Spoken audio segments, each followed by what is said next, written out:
افسانہ ہے کہ آج اگر اس آزاد کشمیر میں پاکستان تحریک انصاف کا ایک سپاہی، ایک درویش، صرف ایک ملنگ آدمی وزیر اعظم ہے تو وہ ہمارے کوٹلی کے ملک نثار صاحب جیسے دوستوں کا، فیصل بھائی جیسے دوستوں کا، راجہ سلطان جیسے دوستوں کا، سبیر بھائی آپ جیسے دوستوں کا، ورکروں کا، اور سائیں یہاں پہ کھڑے ہیں آپ جیسے کارکنوں کی بدولت آج اسٹیج پہ ہمارے تحریک انصاف کی یہ جو لوگ ہیں ہمارے ماشاءاللہ یہاں پہ منسٹر اور وزیر اعظم بنے.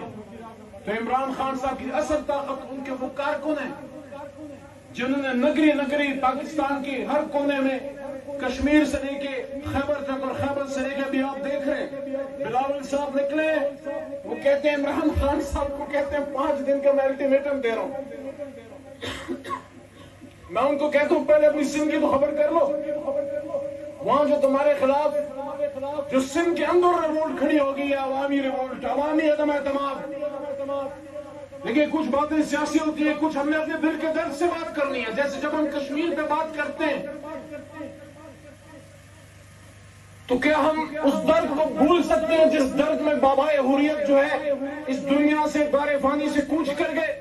علی گیلانی صاحب کی میں بات کر رہا ہوں. کیا کسی کا یہ خیال ہے ہندوستان میں بیٹھے کہ وہ ایک 80 سالہ بوڑھا بزرگ چلا گیا تو بات ختم ہو گئی؟ بات ختم نہیں ہوئی. جب مقبوضہ کشمیر میں علی گیلانی صاحب نے یہ بات کی تھی کہ ہم پاکستانی ہیں اور پاکستان ہمارا ہے، ان کا میسج کیا تھا؟ ان کا میسج یہ تھا کہ کشمیر کو جب تک آخری کشمیری زندہ ہے اور دنیا کی کوئی طاقت کشمیریوں سے ان کی آزادی کا حق نہیں چھین سکتی، تو جب تک آخری کشمیری زندہ ہے ہر کشمیری جو ہے وہ برہان مظفر وانی ہے، ہر کشمیری جو ہے وہ ریاض نائکو ہے، ہر کشمیری جو ہے وہ یاسین ملک ہے، ہر کشمیری ڈاکٹر قاسم فختو ہے، اور ہر بہن آسیہ اندرابی ہے.